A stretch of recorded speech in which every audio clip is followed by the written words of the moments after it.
My parents once ditched me at a train station as a joke, laughing, "Let's see how she finds her way home." I never returned after that day. 20 years later, they finally tracked me down. This morning, I woke up to 29 missed calls. You know, sometimes the past doesn't just knock, it kicks down your door, screaming for attention.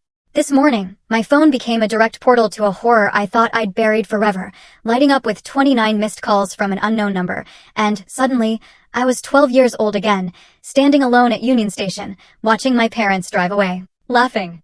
"Let's see how she finds her way home," my mother had shouted, and that day changed everything.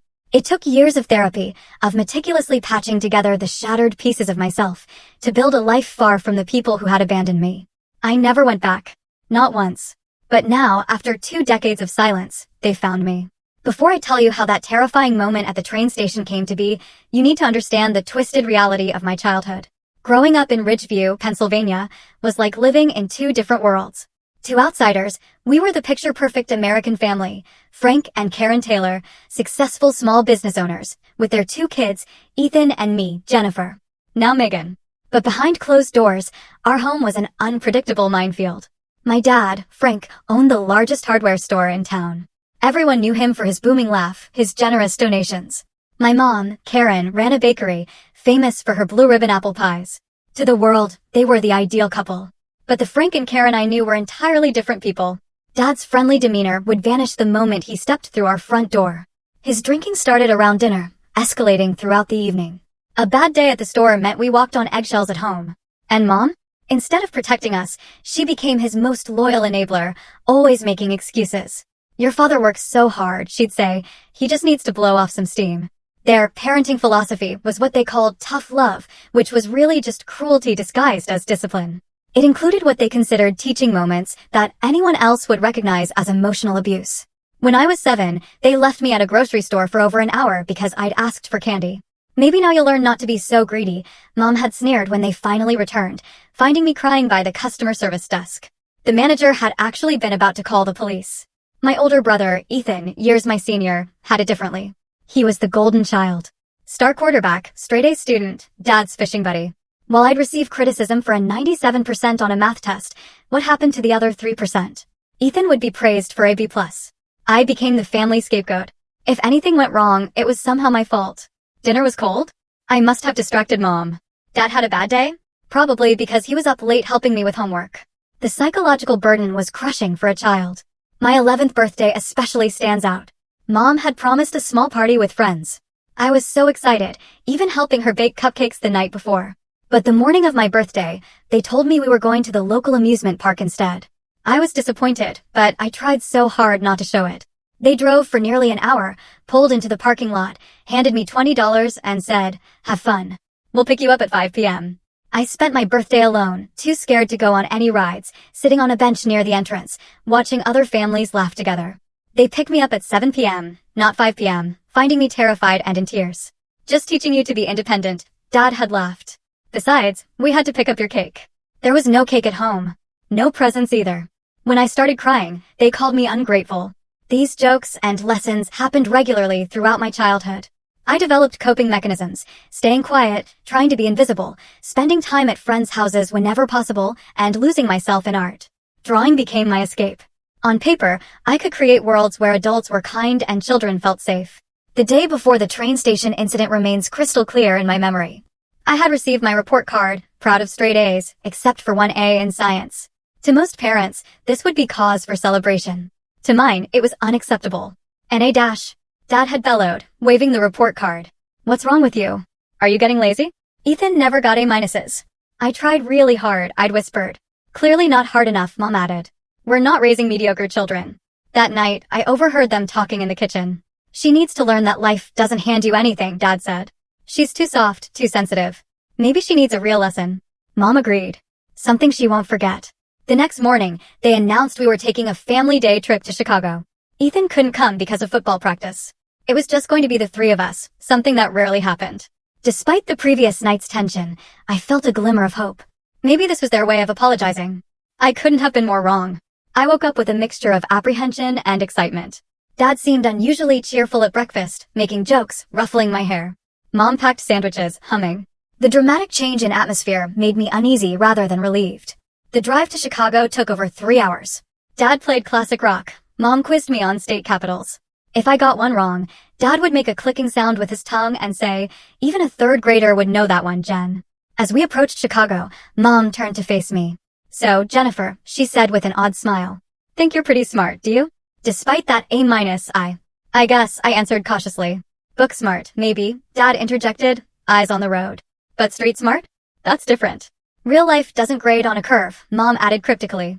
The knot in my stomach tightened. I stared out the window as the Chicago skyline came into view, trying to ignore the warning signals flashing in my mind. We parked near Union Station around noon. The massive Beaux-Arts building was intimidating, swarming with travelers. I'd never been to Chicago, and the scale of the city overwhelmed me. "Hungry?" Dad asked as we entered the Grand Hall. I nodded, still hoping this might turn into a normal family outing. "Good. Wait here by this pillar," Mom instructed, pointing to one of the massive columns. "We're going to move the car to a better parking spot and grab some food. We'll be back in 15 minutes. Can't I come with you?" I asked, that familiar anxiety creeping in. "What? Are you a baby?" Dad laughed. "It's just 15 minutes. You're 12 years old, for God's sake." "But I don't know Chicago," I protested weakly. "Exactly," Mom said with strange emphasis. "Stay right here. Don't move." I watched them walk away, disappearing into the crowd. The station clock read 12:17 p.m. I stood awkwardly by the pillar, watching people stream past. Businessmen, families, couples. 15 minutes passed. Then 20. Then 30. The anxiety that had been simmering now boiled over into full-blown panic. Had they forgotten where they left me? Had something happened to them? At the 1-hour mark, I was fighting back. Tears. I didn't have a cell phone. They hadn't left me any money for a payphone. I had exactly $7 in my pocket, my weekly allowance. Then, through the large windows facing the street, I saw our blue Ford Taurus drive slowly past the station. My heart leaped. They had gotten lost or confused. I ran toward the exit, waving frantically. As the car passed, I saw both my parents inside. Dad was driving slowly, and when he saw me, he grinned and waved. Not a wave of recognition or relief, but a taunting gesture.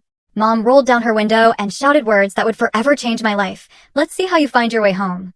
Their laughter echoed as they accelerated away. I stood frozen, unable to process what had just happened. They left me.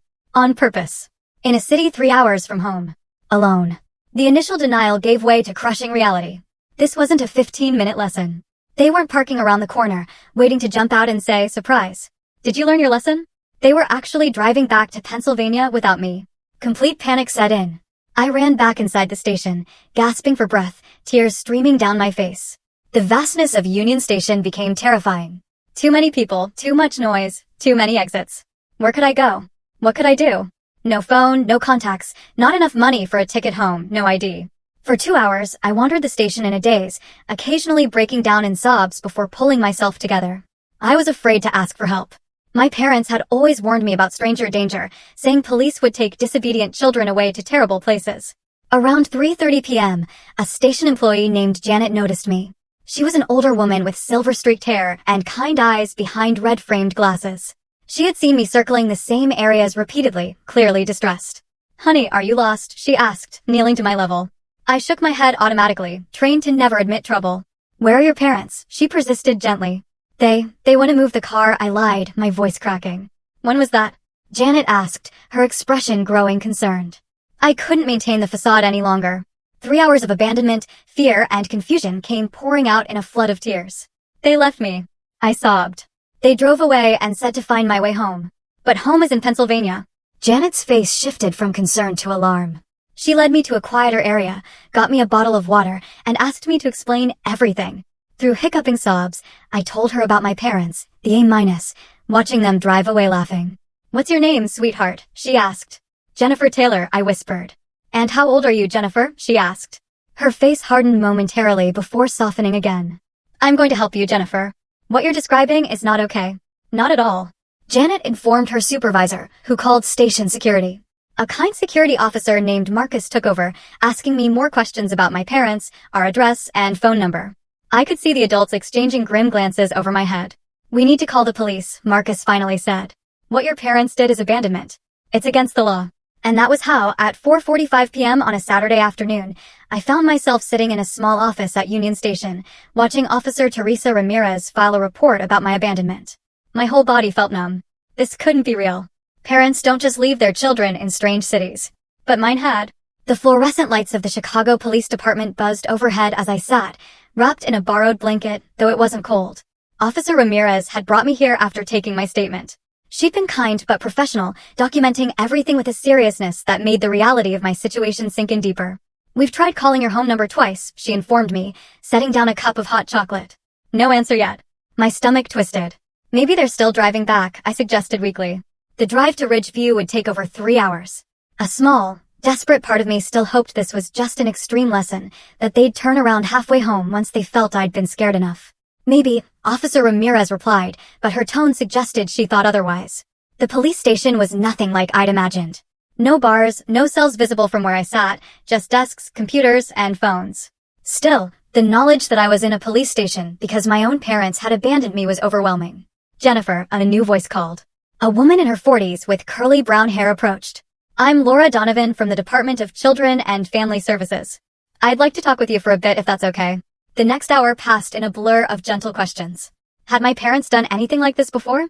Yes, but never this extreme. Did they ever hit me? No, not physically. Did I feel safe at home? I hesitated too long before answering, which was answer enough. What's going to happen to me tonight? I finally asked, my voice small. Laura explained that since they couldn't reach my parents, I would be placed in emergency foster care until the situation could be sorted out. The words foster care sent a chill through me. I'd heard stories. None of them good. We have a wonderful emergency placement family, Laura assured me, seeming to read my thoughts. The Williams family has worked with us for years. They have a daughter about your age. By 9 p.m., I was sitting at the Williams dining table, picking at a plate of spaghetti I couldn't eat.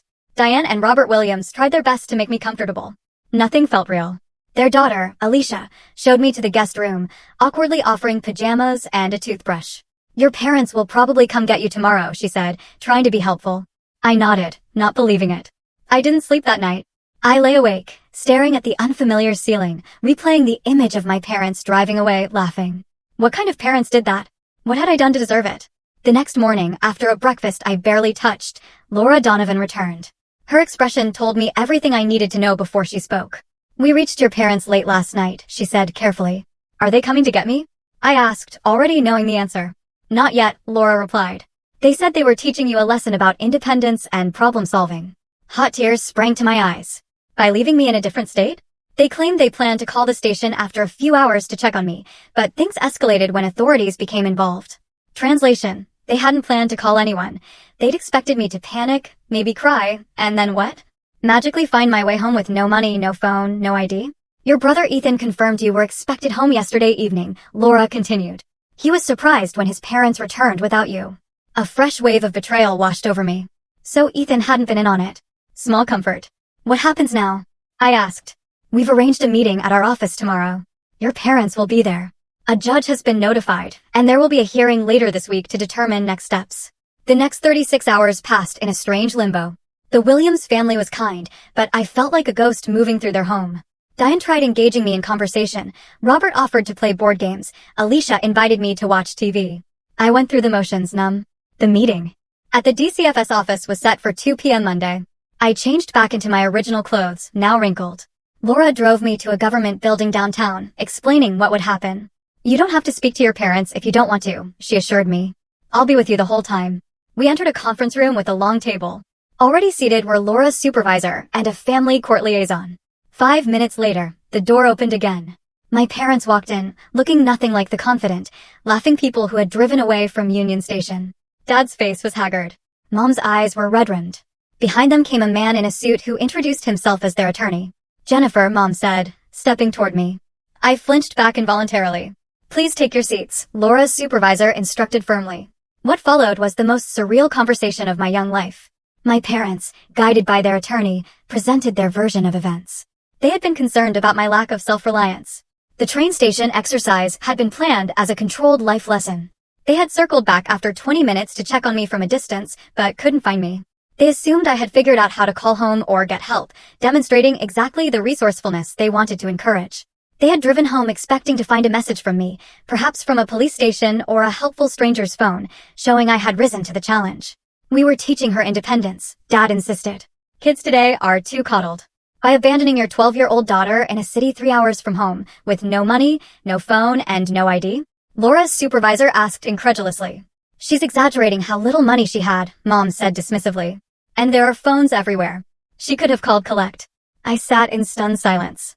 They weren't sorry. They truly believed they had done nothing wrong. The meeting continued with discussions of child welfare laws, potential charges, and next steps. Through it all, my parents maintained their position. This was a parenting choice, perhaps extreme, but with good intentions. When finally asked if I wanted to return home with them, I found my voice.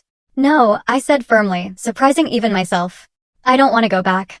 The shock on their faces might have been satisfying under different circumstances. Don't be ridiculous. Dad sputtered. Of course, you're coming home. That's not your decision right now, Mr. Taylor, the court liaison explained. Given the circumstances, Jennifer will remain in temporary custody while the court evaluates the situation. As the meeting concluded, Mom tried once more to approach me. Jennifer, honey, you're overreacting. We were just trying to teach you to abandon people who trust you. I interrupted, tears streaming down my face. That's what I learned. I was escorted from the room, my parents' protests fading behind me. In that moment, I knew I would never see our house in Ridgeview as home again. The next few weeks passed in a blur of court hearings, interviews with social workers, and therapy sessions. The initial emergency placement with the Williams family was extended. Their home never felt like more than a temporary shelter, a waiting room before my real life could resume. 1 month after the train station incident, I met Thomas and Sarah Miller. They arrived at the DCFS office on a Tuesday afternoon, both in their early 40s, with warm smiles that reached their eyes. Thomas taught high school art, and Sarah was a pediatric nurse. They had no biological children, but had been foster parents for over a decade. We believe every child deserves safety, respect, and room to grow, Sarah explained during our first meeting, supervised by Grace Chin, my newly assigned social worker. No pressure to talk about anything until you're ready, Thomas added. We just want you to know our home is open to you for as long as you need. There was something genuine about them that cut through my practiced emotional distance. When Grace asked if I'd be willing to try a placement with the Millers, I nodded cautiously. The Millers lived in a modest 2-story house in Evanston, just north of Chicago. My room there had pale yellow walls, a window seat overlooking a small backyard garden, and empty bookshelves waiting to be filled. We want you to make it your own, Sarah explained. Pictures, posters, books, whatever makes you comfortable. What are the rules? I asked wearily, thinking of the ever-changing expectations at my parents' house. Thomas and Sarah exchanged glances. Basic respect and safety, Thomas replied. Letting us know where you are, helping with household chores, doing your best in school. We'll figure out the details together as we go. I waited for the catch, the hidden expectations, the impossible standards. They never came. The contrast between the Millers and my birth parents was disorienting. The first time I spilled a glass of juice at dinner, I froze in terror, waiting for the explosion of anger. Instead, Sarah simply handed me a cloth, saying, "No worries. Accidents happen." Trust came slowly, painfully. I kept waiting for the Millers to reveal their true selves, to drop the act of kindness and show the cruelty I'd been trained to expect from adults. But day after day, they remained consistent in their gentle support. Meanwhile, the legal process continued. My parents attended mandatory parenting classes and counseling sessions, making what Grace called minimal effort. They complained to anyone who would listen that the state had overreacted to a simple parenting choice. Dr. Reynolds, my therapist, helped me understand what had happened in clinical terms: emotional abuse, neglect, abandonment. She diagnosed me with PTSD and anxiety, introducing coping mechanisms that actually helped. For the first time, I learned that my parents' behavior wasn't normal. And more importantly, it wasn't my fault. Nothing you could have done would have justified what they did, Dr. Reynolds emphasized repeatedly, until I began to believe it. 3 months into my stay with the Millers, Ethan came to visit. Now 16, my brother seemed smaller somehow, less the golden child and more just a teenager uncomfortable in his own skin. We sat awkwardly in the Millers' living room while Sarah busied herself in the kitchen, giving us privacy but staying within earshot. "They miss you," Ethan said finally, staring at his hands. "Do they?" I asked, skeptical. "In their way," he admitted. "Dad's drinking more. Mom's always cleaning, even when the house is spotless." "Are they sorry?" Ethan hesitated. "They're sorry you're gone. I don't think they understand why what they did was wrong." "And you?" I challenged. "Do you understand?" My brother looked up, his eyes meeting mine directly for perhaps the first time. "I knew they were harder on you. I should have said something, done something. I'm sorry, Jen." It wasn't enough, but it was honest. Ethan and I talked for another hour, cautiously navigating our shared past from our now different perspectives. Before leaving, he hugged me awkwardly and whispered, "I'm glad you're safe." We didn't speak again for many years. The court proceedings culminated in a hearing 6 months after the train station incident. Based on psychological evaluations, home studies, and my own testimony, the judge determined my parents had demonstrated a pattern of emotional abuse culminating in severe neglect and endangerment. My parents were given a choice: complete an intensive 2-year rehabilitation program with supervised visitation, or surrender their parental rights. To everyone's surprise but mine, they chose the latter. "We won't be vilified for trying to raise a strong, independent daughter," my father declared to the court. "If the state thinks it can do better, let it try." And just like that, with a stroke of a pen, Frank and Karen Taylor were no longer legally my parents. 3 months later, on my 13th birthday, Thomas and Sarah Miller asked if I would like them to adopt me. By then, I had begun to believe in the permanence of their care, the consistency of their love. "Yes," I answered without hesitation. The adoption was finalized shortly before my 15th birthday. As part of the process, I requested a legal name change from Jennifer Taylor to Megan Miller, a new name for my new life. "You'll always be whoever you want to be in our home," Sarah assured me when I nervously proposed the change. "We just feel lucky to be part of your journey." Art became my salvation during those transformative years. Thomas recognized my talent early and nurtured it with supplies, books, and gentle guidance.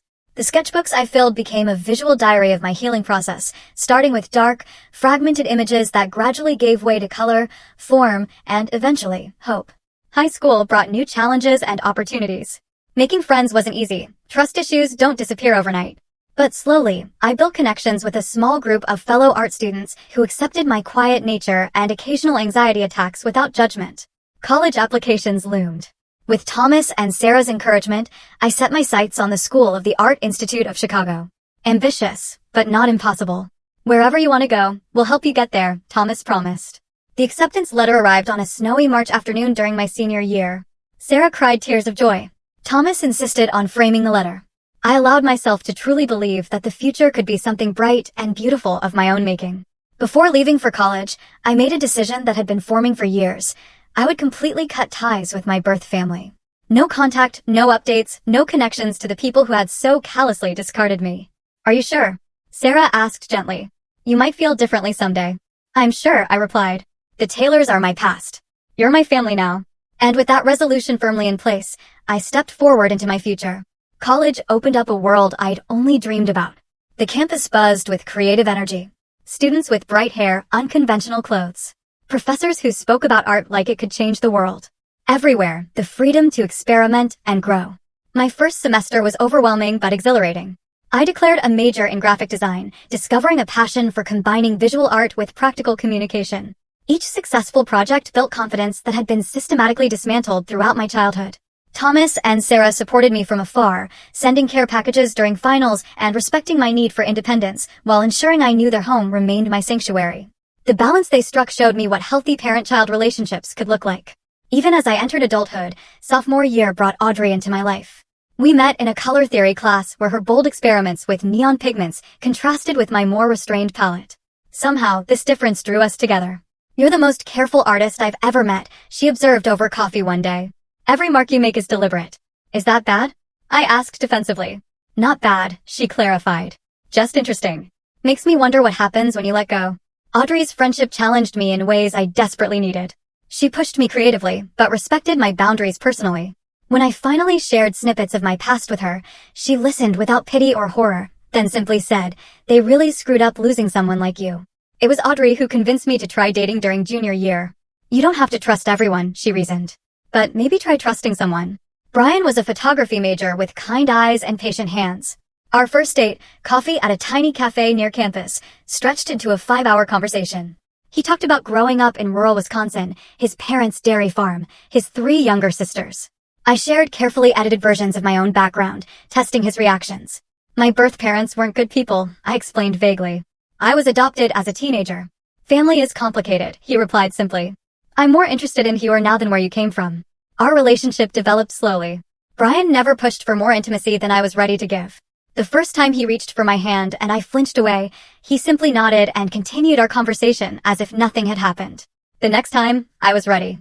Dr. Reynolds had prepared me for the challenges of adult relationships after childhood trauma. "Trust issues don't just affect romantic partnerships," she'd explained. "They color every human connection. The key is awareness. Recognizing when your reactions stem from past wounds rather than present realities. This awareness helped when Brian and I hit our first serious conflict 8 months into dating. A miscommunication about plans led to me waiting alone at a restaurant for over an hour. By the time he arrived, profusely apologetic about his dead phone battery, I was locked in a bathroom stall, hyperventilating. "You left me," I accused later, the words carrying the weight of abandonment far beyond a delayed dinner. Brian listened as I explained, really explained, what had happened at the train station all those years ago. When I finished, he didn't offer empty platitudes or awkward sympathy. "I can't promise I'll never disappoint you," he said finally. "But I can promise I'll never deliberately hurt you, and I'll always, always come back."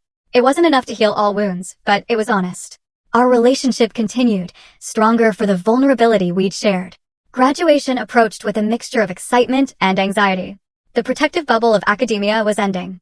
The real world awaited.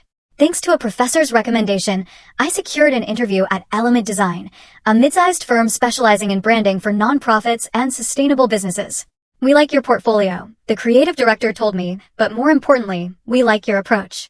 There's thoughtfulness in your designs that can't be taught."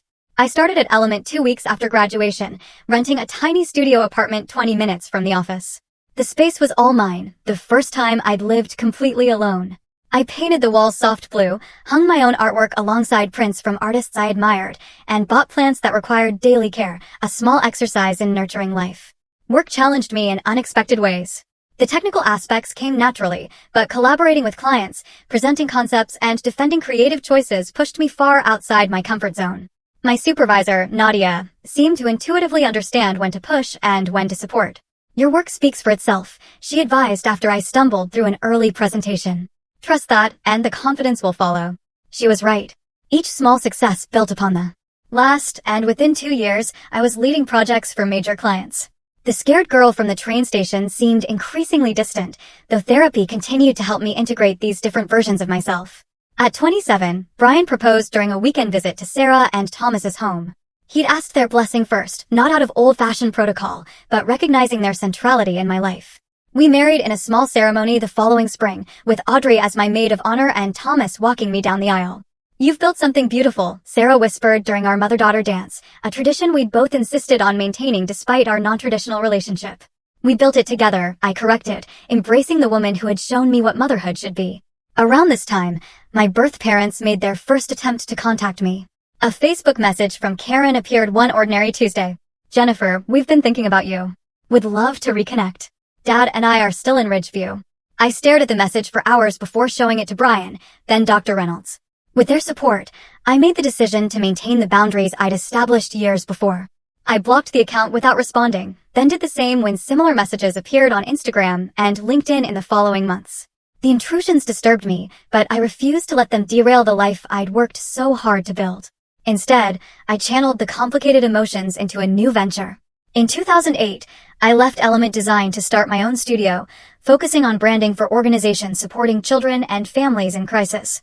Miller Creative became my professional identity, a name that represented not just my work, but the family who had saved me. From a spare bedroom in our apartment, the business grew steadily through referrals and a growing portfolio of successful projects. Brian supported my entrepreneurial leap completely, his own career as a commercial photographer providing stability during the uncertain early months. We discussed children, but agreed to revisit the question after the business was established. The thought of parenthood still triggered complex emotions, fears of inadvertently reproducing patterns despite my best intentions. "You're not them," Dr. Reynolds reminded me during a particularly difficult session, addressing these fears. "The very fact that you're concerned about this shows how different you are." Our apartment eventually gave way to a small house with enough space for separate home offices and a guest room for visiting family. The day we moved in, Brian surprised me with a rescue dog, a gentle one-eyed mutt named Scout, who had his own history of abandonment. "Thought you two might understand each other," Brian explained as Scout cautiously explored his new home. He was right. Scout and I bonded immediately, his unquestioning affection helping heal parts of me that still harbored doubt. My morning routine expanded to include walks through the neighborhood park, watching Scout's joy at simply being alive and safe. With each passing year, the life I'd built felt increasingly solid. My business thrived, my marriage deepened, and my relationship with Thomas and Sarah evolved into the adult parent-child dynamic I'd never expected to experience. My chosen family expanded to include Brian's parents and sisters, who welcomed me without reservation or judgment. I had created a stable, healthy existence despite, or perhaps because of, the trauma that had shaped me. The memories remained, but their power diminished with each conscious choice to live differently than I had been raised. Until this morning. Until my phone lit up with 29 missed calls, and the carefully constructed walls between past and present began to crumble. I stared at my phone in disbelief. 29 missed calls from an unknown number, with a Pennsylvania area code. The notification glared at me, a digital intrusion from a past I'd worked so hard to leave behind. My finger hovered over the voicemail icon, heart pounding. Scout sensed my distress, pressing his warm body against my legs. The morning sunlight streamed through the kitchen windows, illuminating the ordinary breakfast scene, coffee mug, half-eaten toast, laptop open to client emails, now transformed by this unexpected connection to my former life. I pressed play, holding my breath. Jennifer or Megan? I guess it's Megan now. A male voice, older but instantly recognizable. Ethan, it's your brother. I know it's been years, and you probably don't want to hear from any of us, but Dad had a heart attack last night. It's bad. The doctors aren't sure if he'll make it. I thought you should know. My number is... I disconnected before the message finished, hands shaking so badly I dropped the phone. Scout whined, nudging my palm with his nose.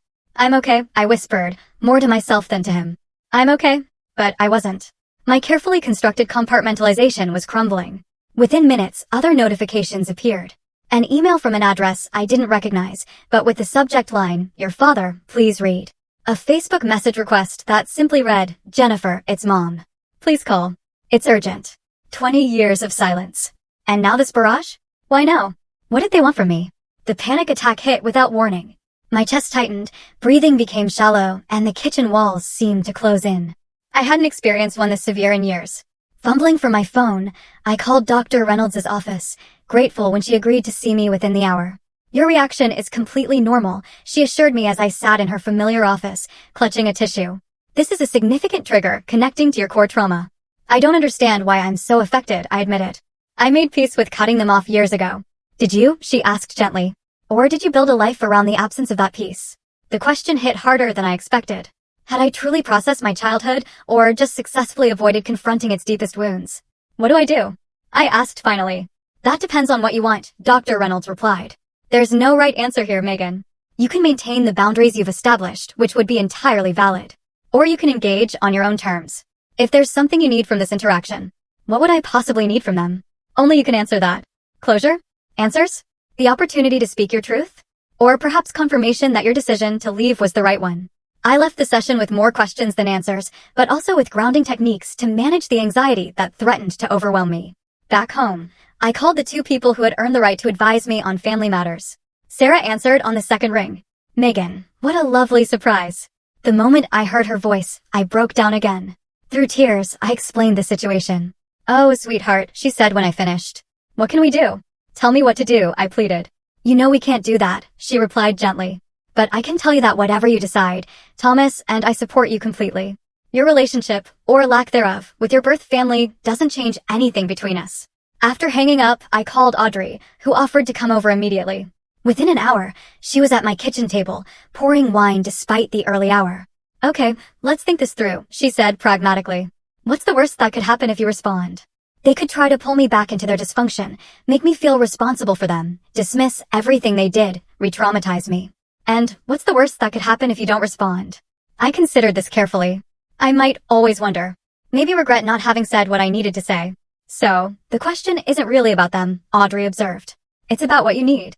When Brian came home that evening, he found me surrounded by research, printouts about heart attacks, treatment protocols, recovery rates. My graphic designer's mind had created a flowchart of possible responses and their potential consequences. I see you've been busy, he said, kissing the top of my head. I need to understand what's happening medically before I decide anything, I explained. If this is really life or death, or if it's a manipulation, Brian finished when I trailed off. Is that terrible of me to even think that? No, he said firmly. It's self-protective and smart. We talked late into the night, weighing options and scenarios. Brian, who had never met my birth family, but had witnessed the aftermath of their damage, maintained that I owed them nothing. But this isn't about owing, he acknowledged. It's about what will help you move forward. By morning, I had reached a decision. I would not call or visit immediately, but I would respond to Ethan's message with a text. This is Megan. I got your message about Dad. I need more information before deciding my next steps. How serious is his condition? What exactly do you and Mom expect from me? His reply came within minutes. Thank you for responding. It was a major heart attack. He's stable but critical. Triple bypass scheduled tomorrow. Mom's a mess. We don't expect anything. Just thought you should know. Would understand completely if you want no part of this. The sincerity surprised me. I wrote back, I need time to think. We'll be in touch. Over the next 3 days, I engaged in intense self-reflection, spoke with Dr. Reynolds again, and ultimately made my decision. I would meet with Ethan, and only Ethan, at a neutral location to get a clearer picture of the situation before considering any contact with my parents. We arranged to meet at a coffee shop halfway between our locations. Seeing my brother after 20 years was surreal. The teenager I remembered was now a middle-aged man with thinning hair and glasses, dressed in a rumpled button-down shirt and khakis. Megan, he said, standing awkwardly as I approached his table. Thank you for coming. I nodded, not quite ready for pleasantries. You look great, he offered. Really great. Tell me about Dad, I said, getting straight to the point. Ethan sighed, seeming relieved to focus on facts rather than emotions. Triple bypass was successful, but there were complications. He's still in ICU. The doctors are cautiously optimistic, but at 68 with his history. What history? High blood pressure, high cholesterol, still drinks too much, Ethan explained. He retired 5 years ago when his heart problems started. Sold the hardware store. I absorbed this information, trying to reconcile the larger-than-life figure from my childhood with this aging, failing man. And Mom, falling apart. Basically, they've been married 45 years. For better or worse, they're completely dependent on each other. Are you close to them? I asked, genuinely curious about the life that had continued in my absence. Ethan hesitated. Yes and no. I live about an hour away. See them monthly. Nancy, my wife, isn't their biggest fan, so we keep some distance. Why not? Another hesitation. After you left, things changed. Or maybe I just started seeing more clearly. They never really took responsibility for what happened with you. There were a lot of stories they told, to themselves, to family, to everyone. But over time, especially after having my own kids, I couldn't keep pretending. What did they tell people about me? I asked, both dreading and needing to know. At first, that you were staying with friends in Chicago for school opportunities. Later, that you'd become rebellious and cut contact despite their best efforts. Most people believed them. They were good at presenting themselves as victims. The familiar anger rose in my chest. And you let them? Yes, he admitted quietly. For years, I did. I was 18, heading to college. It was easier to accept their version than confront what really happened. I'm not proud of that. His honesty disarmed me slightly. Why are you reaching out now, after all this time? Just because Dad is sick. Partly, Ethan acknowledged. But also because my daughter, Emma, is 12 now. The age you were when it happened. Watching her grow up has made everything so much clearer. The thought of anyone doing to her what they did to you. He shook his head, unable to finish. We talked for nearly 2 hours. Ethan filled in the 20-year gap, telling me about his life as an accountant, his wife Nancy, their 2 children. He answered my questions about our parents with painful honesty, neither defending their actions nor exaggerating their faults. Have they ever expressed genuine remorse? I asked finally. Not regret that I left, but actual understanding of what they did wrong? In moments, Ethan replied. Dad has said things when drinking that he went too far, that he wishes things had been different. Mom still struggles more with taking responsibility, but they've both asked about you over the years. They keep a photo of you, your high school photo, from before, on their mantle. The image disturbed me, my younger self, preserved in their home like a memorial, while the person I'd become remained unknown to them. Would you consider visiting Dad in the hospital? Ethan asked eventually. You wouldn't have to talk to him if he's awake, and I can make sure Mom isn't there if you prefer. I considered the request carefully. I need to think about it. Of course, he nodded. And Megan, whatever you decide is okay. You don't owe any of us anything. As we parted, Ethan hesitantly offered his hand. I took it briefly. This physical connection to my past, both strange and significant. That night, I discussed everything with Brian, who supported my inclination to see my father while maintaining strict boundaries. Just remember, he cautioned. You're not that powerless 12-year-old anymore. You're visiting on your terms. You can leave anytime.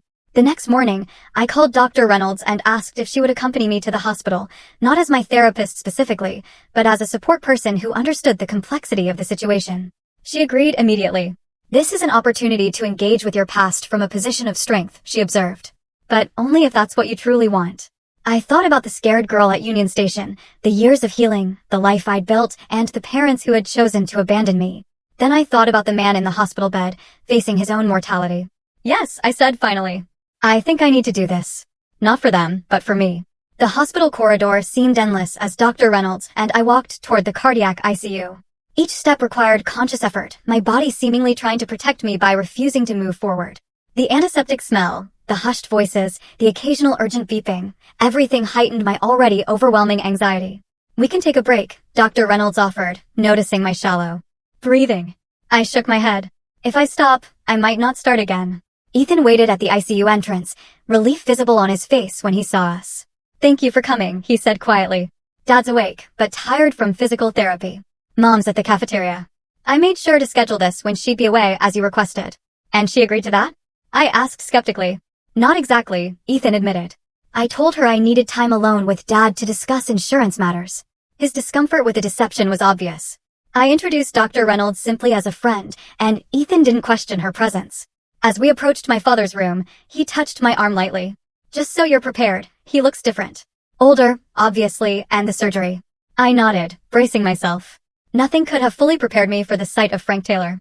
Once so imposing in my childhood memories, now diminished in a hospital bed, surrounded by monitoring equipment. Tubes and wires connected to his pale body, a nasal cannula delivering oxygen, his chest covered by a hospital gown, but clearly bandaged beneath. His eyes were closed when we entered, but they fluttered open at the sound of footsteps. For a moment, there was no recognition in his gaze as he looked at me. Then his eyes widened, lips parting in shock. "Jennifer," he whispered, voice raspy. "It's Megan now," I corrected automatically.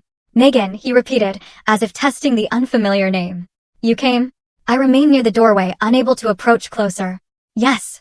The silence stretched between us. 20 years of absence compressed into the small space of his hospital room. What does one say to a parent who abandoned you? To a daughter who never came back? "You look like your mother," he finally said. "I look like Sarah Miller," I replied firmly. "My adoptive mother." His face tightened briefly, then relaxed into resignation. "Of course. I deserve that." Dr. Reynolds stood slightly behind me, her presence grounding. Ethan hovered awkwardly near his father's bed, clearly uncertain of his role in this reunion. "Why did you want to see me?" I asked directly, needing to establish control of the conversation. Frank seemed taken aback by the question. "You're my daughter." "I was your daughter," I corrected, "until you decided a 12-year-old needed to find her own way home from Chicago." He flinched visibly. "We made a mistake. A terrible mistake. A mistake is forgetting to pick someone up. A mistake is being late. What you and Mom did was deliberate cruelty disguised as parenting." My voice remained steady, surprising me with its strength. Years of therapy had prepared me for this moment, though I'd never expected it to come. "You're right," Frank said quietly. "There's no excuse. I've had a lot of time to think, especially since." He gestured weakly at the medical equipment.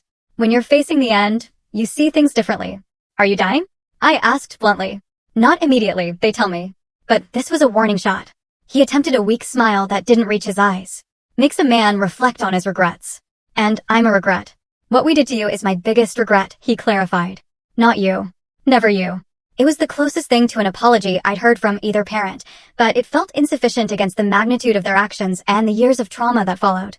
The conversation was interrupted by a commotion at the door. Karen Taylor stood frozen in the entrance, coffee cup in hand, staring at me as if seeing a ghost. "Jennifer," she breathed. "It's Megan," Ethan corrected quickly. I turned to face the woman who had given birth to me, then laughingly abandoned me. At 65, she was still carefully put together, colored hair, applied makeup, even tailored clothes despite the hospital setting. Only her eyes betrayed her age and the stress of her husband's condition. "I told you I'd arrange a different time," Ethan said apologetically to me. "It's fine," I replied, though it wasn't. Having both parents present at once hadn't been part of my carefully constructed plan. Karen moved toward me as if to embrace me, but stopped when I instinctively stepped back. Her hands fluttered awkwardly before dropping to her sides.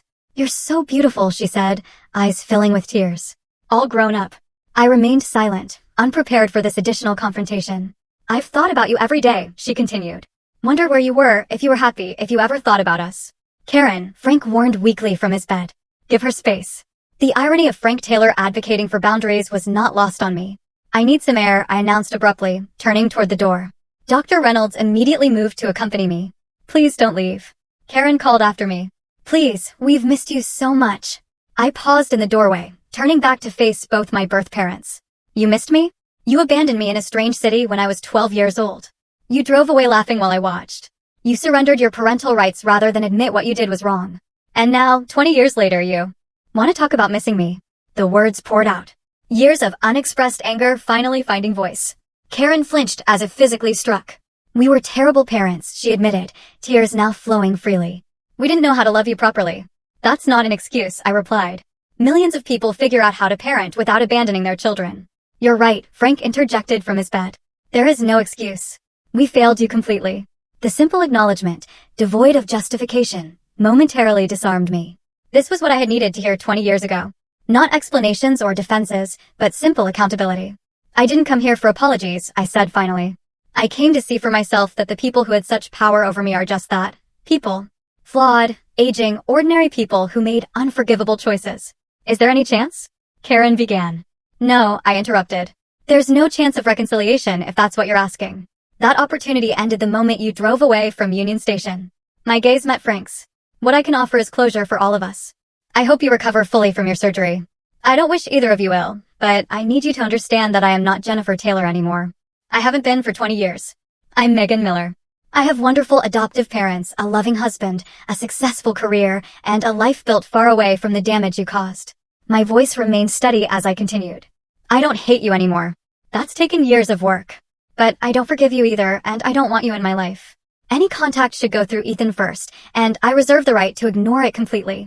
The finality of my statement hung in the air. Karen sobbed quietly while Frank closed his eyes, a single tear tracking down his weathered cheek. We understand, he said finally. Dr. Reynolds and I left shortly after, the confrontation having exhausted me emotionally. In the hospital parking lot, I stopped and took a deep breath of fresh air, feeling lighter than I had in years. You did beautifully, Dr. Reynolds observed. How are you feeling? Like I finally got to be the adult in the room with them, I replied. Like I took back some of the power they had over me for so long. Over the next few days, I processed the hospital encounter through additional therapy sessions and long conversations with Brian, Sarah, and Thomas. The experience had been draining, but ultimately empowering. I had faced my abusers on my terms and walked away intact. Ethan texted updates about our father's recovery, which I appreciated, but didn't feel compelled to act upon. I made it clear that while I was open to maintaining minimal contact with my brother, my boundaries regarding our parents remained firm. 1 week after the hospital visit, I sat at my desk, deleting the numerous contact attempts from my birth parents that had accumulated since our meeting. Karen had sent daily emails despite my clear statement about boundaries. Frank had tried calling twice.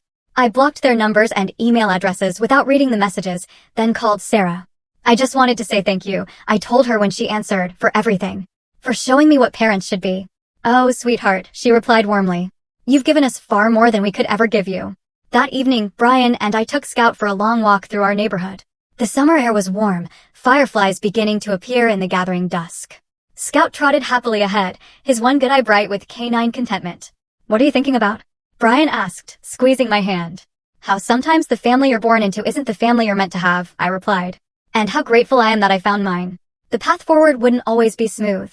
Trauma leaves lasting imprints, and healing isn't linear. But for perhaps the first time, I felt truly free of the shadow my birth parents had cast over my life. I had confronted them not as the frightened child they had abandoned, but as the strong, successful woman I had become despite them. The 12-year-old girl left alone at Union Station had found her way home after all. Not to the place she had come from, but to the life and family she had chosen for herself. Have you ever had to set boundaries with family members who hurt you? What helped you heal from childhood trauma? I'd love to hear your stories in the comments below. Thank you for listening, and I wish you strength on your own healing journey.